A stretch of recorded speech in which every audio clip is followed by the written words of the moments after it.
High বন্ধুরা, good afternoon. সবাই কেমন আছো? দেখো সকাল থেকে ভালো রোদ ছিল, যেই আমি 11:30টার জলে কাচাকুচি করলাম আর মেঘলা আবার ঝিরিঝিরি বৃষ্টি। রৌদ্রর সাথে আমার সাথে মনে হয় শত্রুতা আছে। তো কাচাকুচি করে এসে রান্না করতে আসলাম। তো দেখো এখানে, চলো তোমাদের সাথে একটুখানি রান্নার ভিডিও শেয়ার করি। রোজই তো করি। এ দেখো এখানে মোচা সিদ্ধ করে রেখেছি, মোচাটা করবো এখন। এ দেখো গরম ভাত, আলু সিদ্ধ, পেঁপে সিদ্ধ সব দেওয়া আছে, গোটা পেঁপে একটা দেওয়া আছে।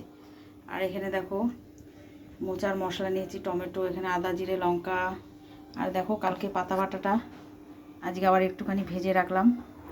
এখানে দেখো ডাল হচ্ছে। আজকে বেশি কিছু করছি না বন্ধুরা, এই যে তেল বসিয়েছি, কেননা রোজই রান্না করি আর 3-4 পদ রয়ে যায়। কি করব বলো, খাওয়া হয় না কিছু না, ওই জন্য আজকে বেশি কিছু করবো না। আলু সিদ্ধ পেঁপে সিদ্ধ দিয়েছি, মোচা করব, ডাল করছি আজকে এই দিয়ে। আর পাতা বাটা আছে, নাতির জন্য ডিম করে নেবে। আজকে এই করছি, বেশি কিছু করলাম না। তো ভিডিওটা ভালো লাগলে একটু লাইক কমেন্ট শেয়ার করবে সবাই। ভালো থেকো, টাটা।